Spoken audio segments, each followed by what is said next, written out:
అందరికీ శుభోదయం. SS TV Shankar versus Srinivas మా యూట్యూబ్ ఛానల్కి స్వాగతం సుస్వాగతం. ఈరోజు మేము తోటవారిపాలెంలోని అంటే ప్రతిరోజు మేము జాగింగ్ చేసేటువంటి ప్లేసు. సో ఈ ప్లేస్లో వీడియో చేయాలనుకున్నాం ఇక్కడికి వచ్చి.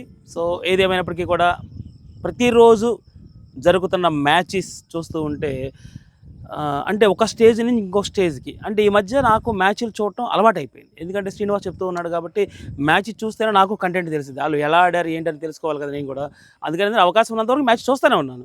కాకపోతే ఏంటంటే లాస్ట్ ఒక 10 ఓవర్స్ 5 ఓవర్స్ లేకుంటే సెకండ్ ఇన్నింగ్స్ కుదిరితే సెకండ్ ఇన్నింగ్స్ కానీ దాదాపుగా ఏంటంటే ఓకే. సో మ్యాచ్ గురించి కొంచెం అవగాహన వచ్చింది. ఒక లేదనుకోండి శ్రీనివాస్ మాకు చెప్తూ ఉంటాడు.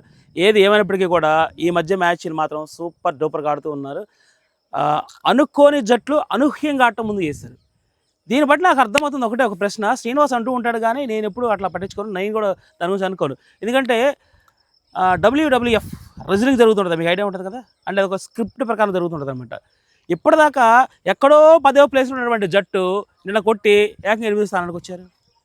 1వ స్థానంలో ఉన్నటువంటి ఒక జట్టు 2వ స్థానానికి వచ్చేసింది. మరి ఇది సంథింగ్ ఏదో ఒక స్క్రిప్టా లేకపోతే ఏంటని అందులో సన్ రైజ్ హైదరాబాద్ ఒక్కరోజు వచ్చేసి ఆల్రెడీ వాడు సెంచరీ కొట్టిన తర్వాత మరి ఆయన ఏందో ఓ పేపర్ చూపిస్తూ ఉన్నాడు, నేను కొట్టానని. మరి 4 మ్యాచ్లు పడుకున్నావు నువ్వేమన్నా? ఏం చేస్తావు 4 మ్యాచ్ల్లో? ఒక మ్యాచ్లో కొట్టావా? అంటే నీదైన రోజు నువ్వు వాడతావు, మరి మిగతా రోజు పడుకుంటావా చాప మీద? What is this non sense?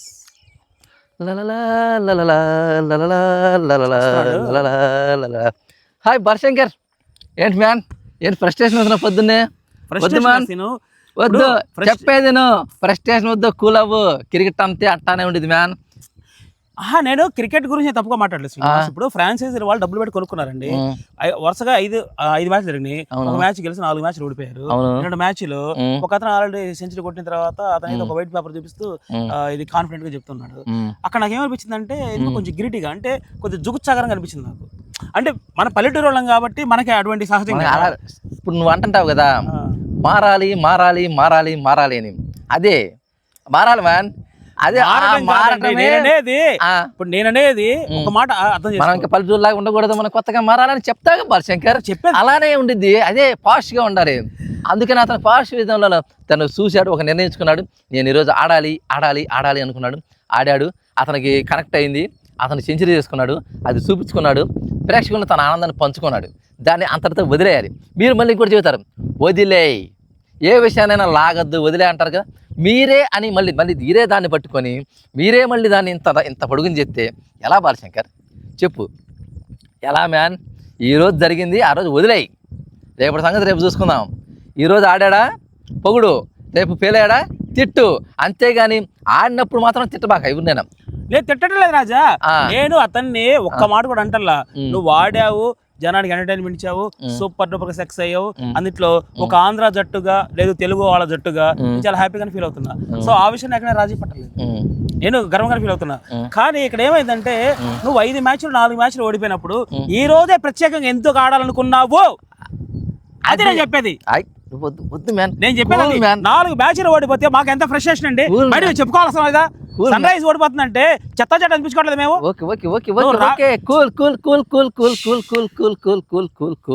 వదిలే, తనదైన రోజున ఎవడైనా ఇదే చెప్పేది.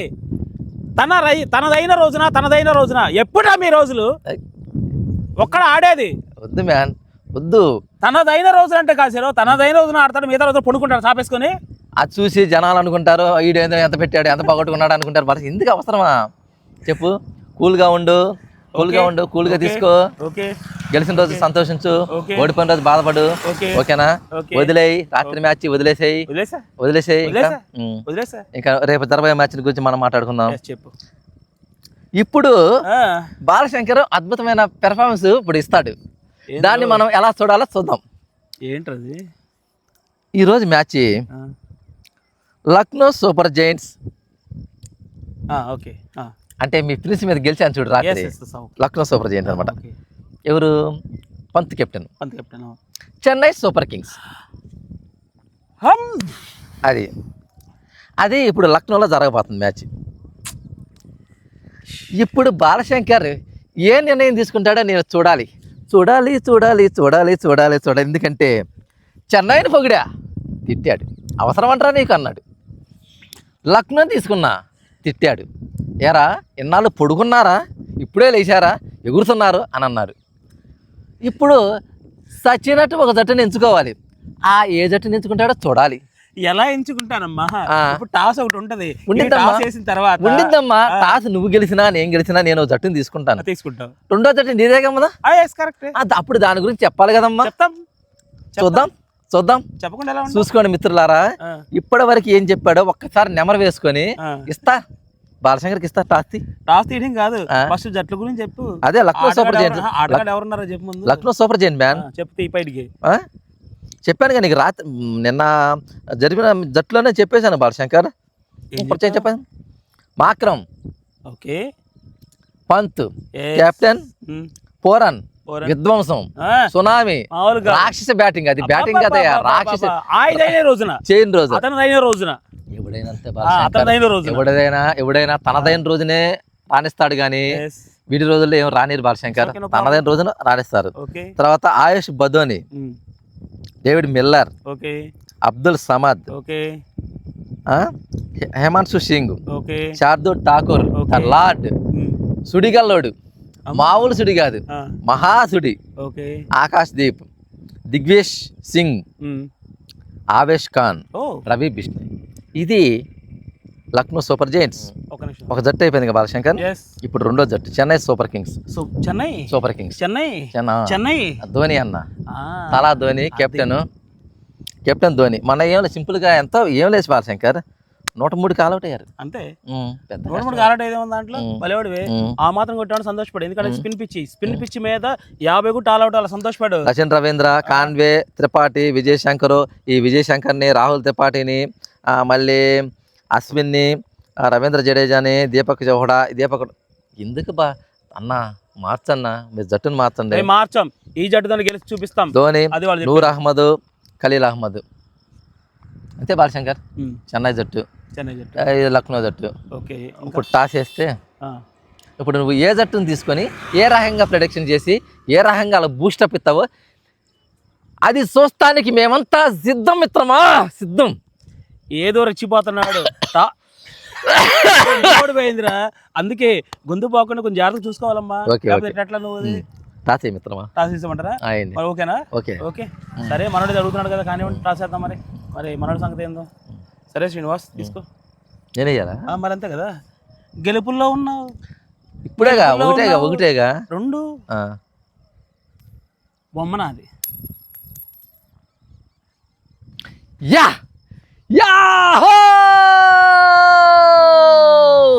ఏందండి సాధించా.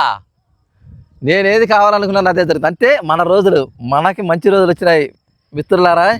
ఇప్పుడు బాలశంకర్ నిర్ణయానికి చూస్తానికి మనమంతా సిద్ధం. చెప్పండి సార్. చెప్పండి. వాస్తవం చెప్పండి సార్. ఏం చెప్పాలి ఇప్పుడు? సరే, నేను పని చేద్దాం అనుకుంటున్నాను. చెప్పండి. జట్టు నింపుకునే అవకాశం నేను ఇచ్చేస్తున్నా. ఎవడు మీరు? ఎవరా మీరు? ఎక్కడ చూసినట్టుంది నిన్ను? వా, ఎవడే రీడు? ఏంది? ఏం మాట్లాడుతున్నాడు? అర్థం ఉందా అసలు? అర్థం ఉందమ్మా. ఏంది మాట్లాడేది? అసలు మాట్లాడే విధానంలో అసలు ఏమైనా ఉందా? లేదు. ఎవడు? లేదు. ఎవడు? ఎలా సద్ది మాట, పాత మాట, ఇని ఇసుగు పుట్టిన మాట, ఇవన్నీ మనకు వద్దు. జట్టు చెప్పు, ఏ జట్టు ఎంచుకో. ఓకే, నేను వచ్చేసి ఈరోజు జట్టుని మామూలుగా ఎంచుకోవట్లేదు, అదిరిపోయే జట్టు చెన్నై జట్టు ఎంచుకుంటున్నాను ఈరోజు. Okay, congratulation. ఓకే బాలశంకర్, చెప్పు. ఇవ్వు మీ ధోని అన్నకి, మీ జట్టు సభ్యులకి ఇవ్వు. 103 ఆల్అౌట్ అయ్యారు. అసలు సిగ్గు శరం ఏమన్నా ఉందా? ఏమన్నా మడత పెట్టి పెట్టిలో పెట్టారా? చెప్పండి. చెప్పు. ఇప్పుడు మీ చెన్నై జట్టుకి ఎలా బూస్టప్ ఇస్తావో నేను చూడాలి. చెప్పు. మా చెన్నై జట్టు ఈరోజు, ఎందుకంటే లక్కు తొక్కేసాం మేము ఆల్రెడీ. ఈరోజు ధోని అన్న తన యొక్క విధ్వంసకరమైనటువంటి బ్యాటింగ్ చూపించబోతున్నాడు. అందుకే నాకు ఫుల్ కాన్ఫిడెంట్గా ఉందన్నమాట. ఖచ్చితంగా మనవాడు మన జట్టులో కాదు, పక్క పిచ్చిల్లో ఒక రకంగా కాదు, లక్నో ఛాలెంజర్స్ ఏది 8వ స్థానంలో వచ్చి సృష్టించబోతున్నాడు మీ ధోని అన్న. ఓకే 8వ స్థానంలో వస్తాడు అంట. మన వాడు ఉంటాడు, వాడుదైన రోజున ఆడతారంటారు కదా. ఈ రోజు మాది, మేము ఆడతాం. ఓకే, నేను కావాలనే చెన్నై జట్టు ఎంచుకున్నా. జనరల్ గా తెలివితో కూడా ఏం చేస్తాడండి, తెలివైన పని చేస్తాడు. ఏం చేస్తాడు? లక్నో ఎంచుకుంటాడు, గెలుచున్నారు కాబట్టి.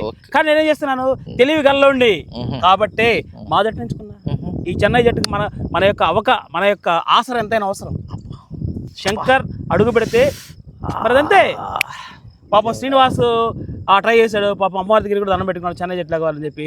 ఆ రోజే మామూలు చావు దెబ్బ పడింది, నో ప్రాబ్లం. నేను ఒక పక్క ఉన్నానంటే ఆ జట్టు గెలవాలి, నాలుగు అక్కడ తొక్కాలన్నమాట. సో బట్ చెన్నై జట్టు రేపు అంటే వన్ సైడ్ మ్యాచ్ కాదు కానీ టఫ్ మ్యాచ్. 99% చెన్నై జట్టుకి ఎక్కువ హోప్ ఉంది ఆ పిచ్ మీద, నా ఉద్దేశం చెప్తున్నాను. అండ్ మిగతా వాళ్ళ సంగతి నాకు తెలియదు. నా ఉద్దేశం ఎందుకు నాకు కొడుతుంది అన్నమాట. ఇక్కడ ఏం కొడుతుందంటే లక్నోకి ఈసారి లక్నో వాళ్ళ జట్టు అంటే వాళ్ళ పిచ్చిలోనే దెబ్బ పడే అవకాశం లేకపోలేదు అని నేను అనుకుంటున్నాను. మరి మీ నాకు తెలియదు, అది మీ ఊహ. మీ ఆటని సమర్థించాలని మాకేమి లేదు. మేము గెలుస్తాం అంతే. చెన్నైకి మరో ఓటమి ఆల్రెడీ గెలిచింది కాబట్టి ఆ గెలిచింది ఆ గెలుపు ఉంది కదా, గెలుపు తలకెక్కింది కదా, దాన్ని దించవలసిన బాధ్యత ఏమైనా చెన్నై జట్టుకు ఉంది. ఎందుకంటే చెన్నై జట్టుకు 4 దెబ్బలు కాదు, బాగా దెబ్బలు తగిలి 5 దెబ్బలు తగిలినాయి కాబట్టి వాళ్ళు బాగా బూస్ట్. ఆరోది ఆన్ ద వే చూసావా, ఆన్ ద వే. ఆ రోజు మనోడు గెలవబోతున్నాం, రాబోతుంది ఆన్ ద వే. ఆరో ఓటమి రాబోతుంది ఆన్ ద వే. ఎక్కడ కొడతాం తెలుసా నీకు? తగలదు ఈసారి తగిలిందంటే. కానీ వైటి బాలశంకర్ వైటి ఒప్పుకోవాలి, లక్నో సూపర్ జైంట్స్ కెప్టెన్ అయిన రిషబ్ పంత్కి ఆరాధ్య దైవం మహేంద్ర సింగ్ ధోని గురు శిష్యులు అన్నమాట. ఒక రకమైన గురు శిష్యుల అనుబంధం ఉంది వాళ్ళది. ఆ గురు శిష్యులు ఈ రోజు పోరాటం పిచ్చి మీద అది మాత్రం కాదు. నా ఐడియా ప్రకారం ఒకవేళ కనుక బ్యాటింగ్ వచ్చినప్పటికీ కూడా వీలైనంత వరకు నేను వీలైనంత వరకు కూడా ఒక 5 వికెట్లు కూడా దాటదు అనుకుంటున్నాను నేను. బహుశా గెలుపు కావచ్చు ఏదైనా సరే, ఫస్ట్ బ్యాటింగ్ చేసినా సెకండ్ బ్యాటింగ్ చేసినా ఆ టాస్ కీలకం కాబట్టి టాస్ ఎవరు గెలిచినా సరే నేను అనుకోవడం ఏంటంటే చేజింగ్ తీసుకుంటారు. ఒకవేళ కనుక టాస్ ధోని వాళ్ళు గెలిస్తే వాళ్ళు చేజింగ్ ఇస్తారు, అంటే మనం చేజింగ్ తీసుకుంటాం, ఆ ఫస్ట్ బ్యాటింగ్ వాళ్ళకి చేస్తాం. కానీ వీలైనంత వరకు వాళ్ళని కట్టడి చేస్తాం.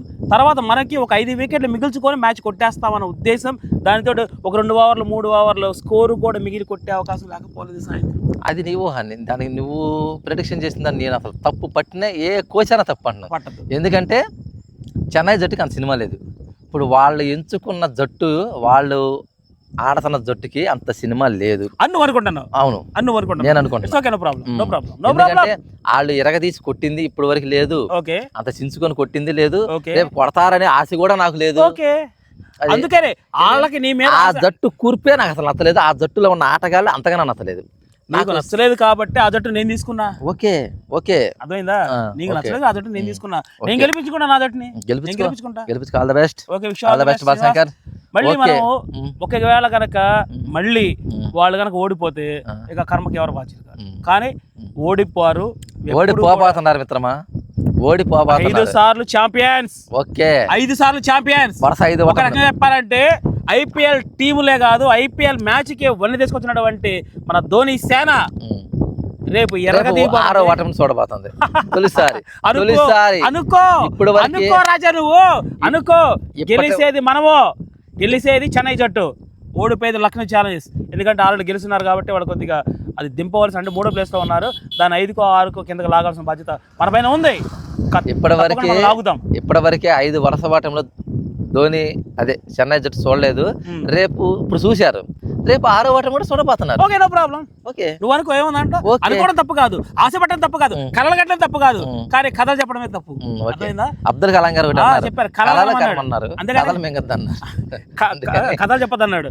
కానీ ఏంటంటే మనోడు ఎక్కువ కథలు చెప్తున్నాడు, ఎక్కువగా ఆశలు పడుతున్నాడు. కనబడుతుంది ఎవరు కథలు చెబుతున్నారు, ఎవరు మెహర్బానీలు చూపిస్తున్నారు, ఎవరు ఫ్రస్ట్రేషన్ అవుతున్నారో, ఎవరు ఆవేశపడుతున్నారు. కాదు రాజు, కాదు, ఇది ఆనందం. చెన్నై జట్టుకి గెలుపులేక లేవు మిత్రమా.